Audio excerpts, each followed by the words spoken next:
आपका 180 रैलीज का जो टारगेट है, अब वो 272 सीट्स में नजर आता है कि आप 272 सीट्स के करीब आ रहे हैं?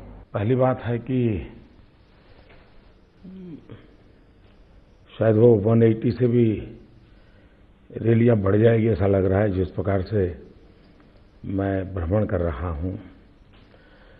13 सितंबर को भारतीय जनता पार्टी ने मुझे प्रधानमंत्री पद के उम्मीदवार के रूप में घोषित किया और 15 सितंबर को रेवाड़ी में मेरी पहली रैली थी एक्स सर्विसमैन की, और तब से अब तक शायद मैं 360 से भी ज्यादा रैलियां कर चुका हूं। और इस चुनाव घोषित होने के बाद शायद मैं 180-90 रैलियां, और दूसरा मैं नई नई टेक्नोलॉजी का उपयोग करता हूं। 3D के माध्यम से जनता के बीच जाने का प्रयास करता हूं। अगर वो मेरे सारे राउंड कोई टेक्निकल फॉल्ट नहीं आता है तो शायद मैं 1000 से ज्यादा, 1000 से ज्यादा 3D सभाएं करूंगा। लोकतंत्र में चुनाव एक लोक शिक्षा का भी अवसर होता है। राजनेताओं ने, राजनीतिक दलों ने अपनी बात सीधे सीधी जनता तक पहुंचानी चाहिए, करनी चाहिए। मेरी कोशिश है, मैं ये कर रहा हूं। जहां तक चुनाव नतीजों का सवाल है, मैं बहुत वर्षों से एक बैकरूम बॉय की तरह काम करने वाला इंसान रहा हूं, क्योंकि मैं संगठन का काम करता था। चुनाव व्यवस्थाएं, चुनाव की रणनीति, उसकी बहुत बारीकियों से मैं जुड़ा हुआ इंसान हूं। ये तो मेरा अभी रोल बदल गया तो मैं जरा पब्लिक में दिखता हूं, और इसलिए मैं कभी भी चुनाव को संख्या में आकलन नहीं करता हूं। पर जीतने के लिए तो इतना नंबर और इतना नंबर ऐसा कभी आकलन नहीं करता हूं। लेकिन मैं भारतीय जनता पार्टी की चुनावी रणनीति, कांग्रेस की चुनावी रणनीति, औरों की रणनीति, 10 साल का उनका परफॉर्मेंस, पूरे देश में की हालत, शायद कांग्रेस के इतिहास में ये सबसे बुरा चुनाव होगा कांग्रेस के जीवन का। Worst performance. और आपका बेस्ट परफॉर्मेंस होगा? और भारतीय जनता पार्टी का और एनडीए का, उसके पूरे इतिहास का सबसे उत्तम परफॉर्मेंस होगा। One of the best performance. तो ये जो बीजेपी की लहर है या जो मोदी लहर जो सब कह रहे हैं, ये it has to be from the cow belt जो कहते हैं ना, जो यूपी बिहार, कहते हैं कि दिल्ली का रास्ता यूपी से होता हुआ जाता है। क्या इसी कारण से आपने कॉन्स्टिट्यूएंसी वाराणसी चुना था? पहली बात है कि मैं लोकसभा लड़ूं या न लड़ूं, यहां से लड़ूं या वहां से लड़ूं, एक लड़ूं या 2 लड़ूं, ये कोई निर्णय न मैंने सोचा है न मैंने किया है। ये सारे निर्णय भारतीय जनता पार्टी करती है, इलेक्शन कमेटी करती है, पार्लियामेंट्री बोर्ड करता है, और मैं संगठन का कार्य करता हूं। जब जिस समय जो काम दिया जाता है वो मैं करता रहता हूं। तो आप 2 कॉन्स्टिट्यूएंसी से अब लड़ रहे हैं, तो लॉयल्टी कहां पे होगी? आप छोड़ेंगे कौन सा? क्योंकि ओपिनियन पोल्स के मुताबिक आप दोनों जगह जीतने वाले हैं, तो एक को तो छोड़ना पड़ेगा। पहली बात है कि मेरी लॉयल्टी 125 करोड़ जनता के लिए होगी, पूरे हिंदुस्तान के लिए होगी।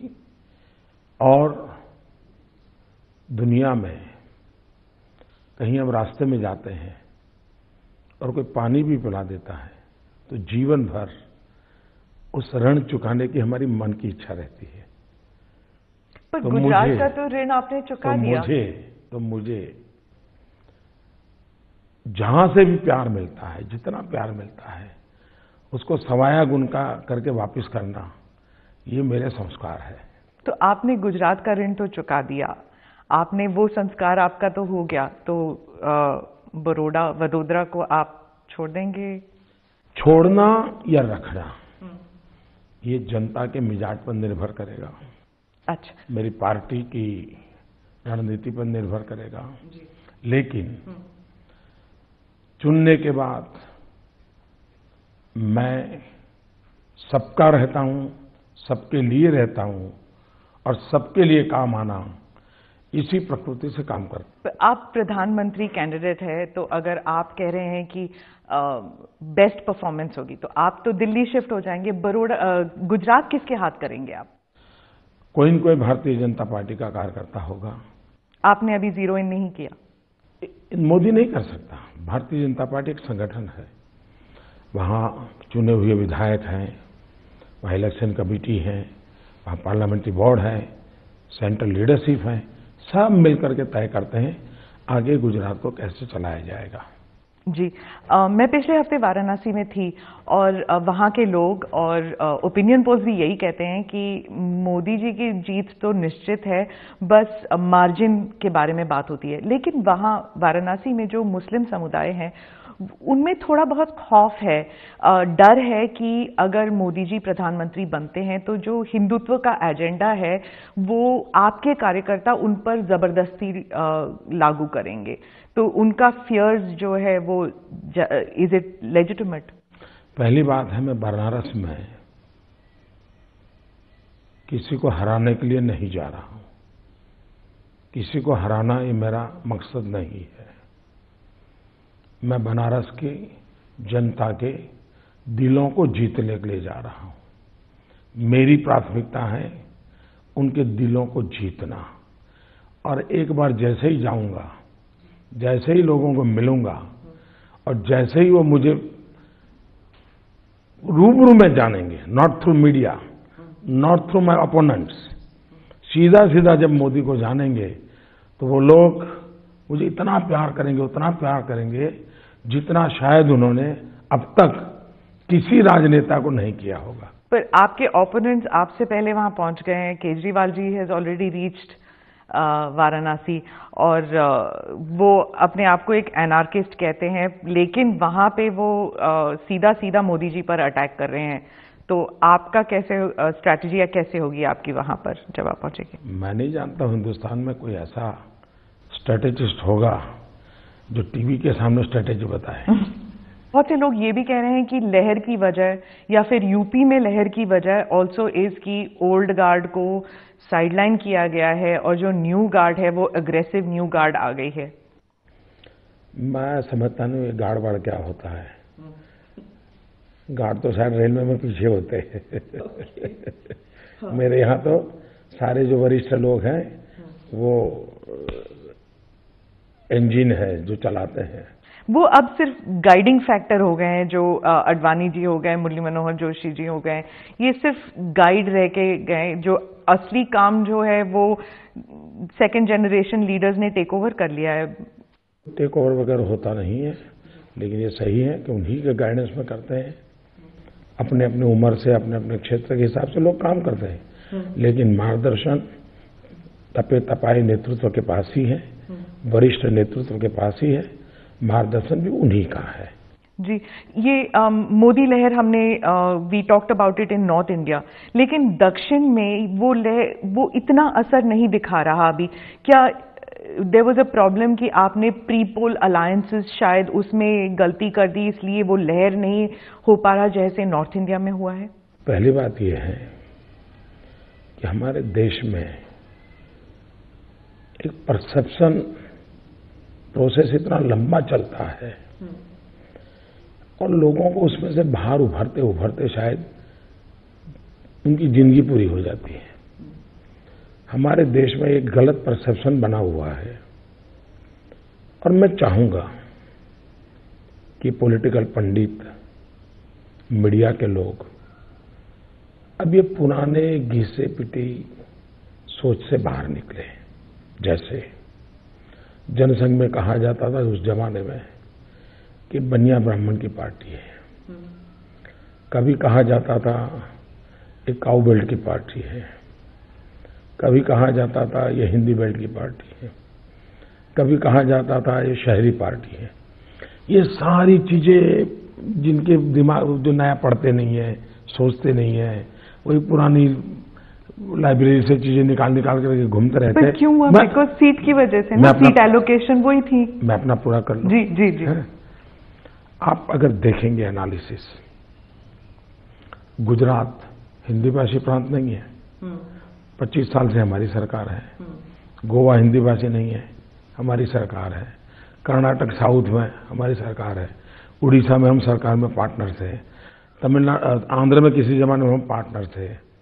हम तमिलनाडु में कभी पार्टनर थे। हम कश्मीर में भी थे, हम कन्याकुमारी में भी थे। तो ये परसेप्शन बना हुआ है, रियलिटी नहीं है। आज भारतीय जनता पार्टी गांव की पार्टी है, किसान की पार्टी है, पिछड़ों की पार्टी है। उत्तर, दक्षिण, पूर्व, पश्चिम हिंदुस्तान के सभी चौराहे पर खड़ी हुई पार्टी है। और चुनाव में भी इन दिनों हम हर जगह पे परफॉर्म कर रहे हैं। तीसरी बात है, पहले लोग कहते थे बीजेपी अछूत है, कोई आता नहीं है, अनटचेबल है, ज्यादा से ज्यादा शिवसेना अकाली दल से। पहली बार हिंदुस्तान के इतिहास में प्री पोल अलायंस किसी एक दल का 25 पॉलिटिकल पार्टियों के साथ हुआ है, तो हिंदुस्तान के इतिहास में पहली घटना है। Pre poll alliance with 25 political parties, ये अनप्रेसिडेंटेड है। पर फिर आपने जयललिता के साथ क्यों नहीं प्री पोल? ये तो सब सोच रहे थे कि ये ऑटोमेटिक प्री पोल अलायंस है, जैसे कि पंजाब में आपने एसएडी के साथ किया, महाराष्ट्र में यू हैव शिवसेना। ये तो एवरीबडी थॉट, वो तो आपकी स्वेरिंग इन सेरेमनी तक आई थी। और अब इतनी तीखी आलोचना आप भी कर रहे हैं, वो भी कर रहे हैं। ये फिक्स्ड मैच लग रहा है मेरे को। अभी तक तीखी आलोचना नहीं हुई है जी।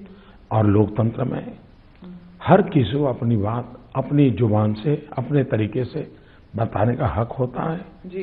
भारतीय जनता पार्टी को भी है और भी पॉलिटिकल पार्टियों को है, वो अपना काम करते हैं।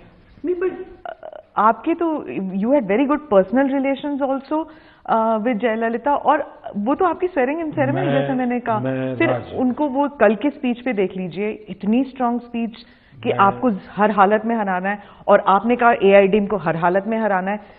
कैसे हो गया ये? मैं राजनीति में रत्ती भर भी छुआछूत में विश्वास नहीं करता हूँ। वो तो पोस्ट पोल अलाउंस हो सकता है फिर उनके साथ। मेरी बात पूरी कर लूं। मैं राजनीति में छुआछूत में जरा भी विश्वास नहीं करता हूँ।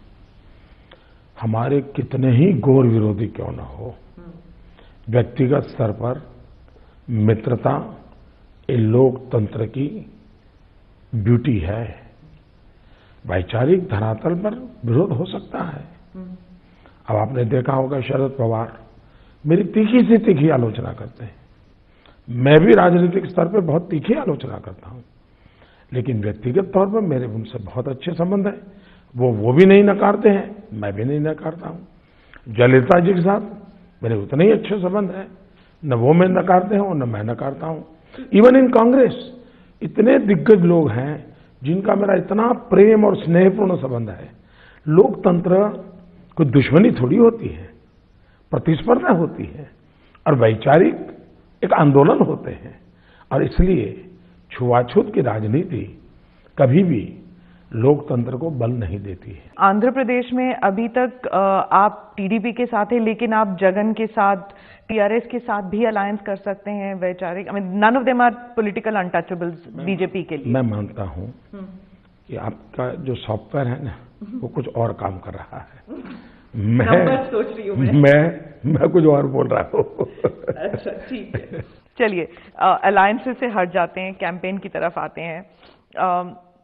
कैंपेन में राहुल गांधी कहते हैं कि जो विमेन्स सिक्योरिटी का जो सिलसिला, आपने भी कहा कि कांग्रेस के सरकार में, कांग्रेस के रूल में जो स्टेट मशीनरी थी, it was not used to keep women secure. लेकिन राहुल गांधी जो है वो कहते हैं कि गुजरात में भी state machinery is used to snoop on women.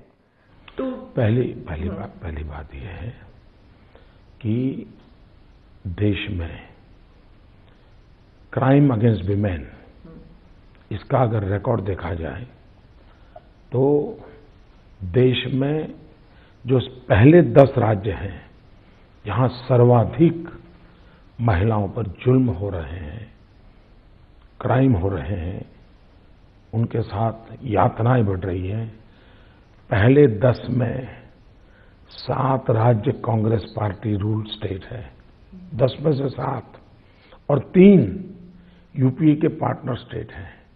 First 10 state में एक भी बीजेपी का राज्य नहीं है, एक भी बीजेपी के साथी दल का राज्य नहीं है।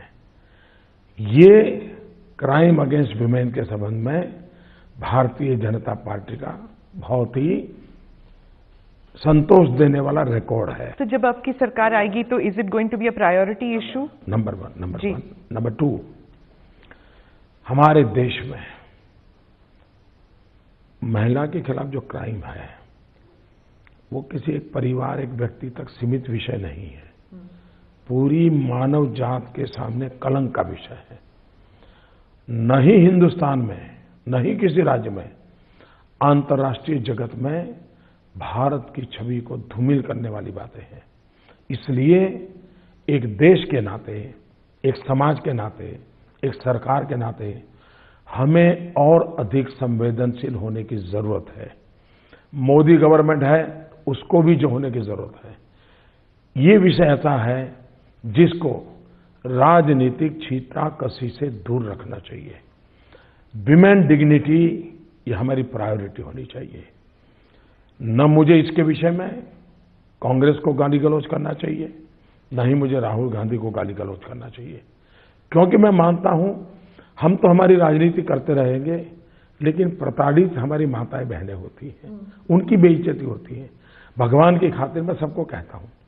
अभी एक दिन मुलायम सिंह जी ने कुछ बोल दिया, दिल्ली में इतना निर्भया का कांड चल रहा था, मुझे मीडिया ने बहुत पूछा था, मैंने कहा मेरी प्रायोरिटी है विमेन डिग्निटी। मैं और राजनीतिक दल या और सरकार को गाली गलौज में मैं ये भूल जाता हूं, मैं विमेन डिग्निटी को ही हर्ट कर रहा हूं, और इसलिए इस विषय में मेरी सोच पूरी तरह अपॉलिटिकल है। It should be apolitical. तो ये गाली गलौज के बारे में बात करेंगे तो this is become standard now. सभी पार्टियों की तरफ से बहुत ही गलत बयान आते हैं, बहुत ही very very wrong language which is being used. यहाँ तक कि अब आपको बोटी बोटी काट देंगे, ऐसे बात कर रहे हैं, और ये भी कह रहे हैं कि सरकार आने दीजिए, आप सबको ठीक कर देंगे। तो ये क्या स्कोर सेटलिंग होने वाली है जब आपकी सरकार आएगी? जहां तक नरेंद्र मोदी का सवाल है, मेरा 14 साल का ट्रैक रिकॉर्ड देख लीजिए गुजरात में।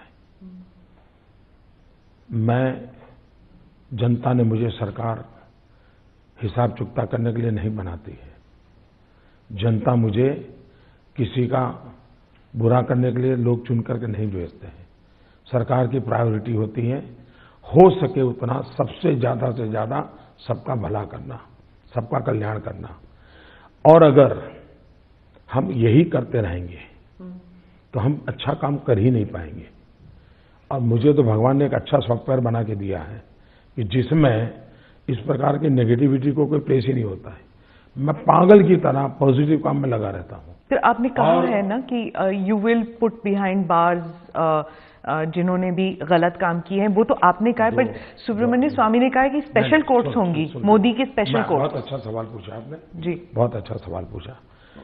देखिए हमारे देश में, और मैं चाहूंगा कि मैं I am very very thankful to ANI कि इतना बढ़िया सवाल आपने पूछा है, और मैं चाहूंगा कि मैं देश के सामने अपनी बात ढंग से रख पाऊंगा।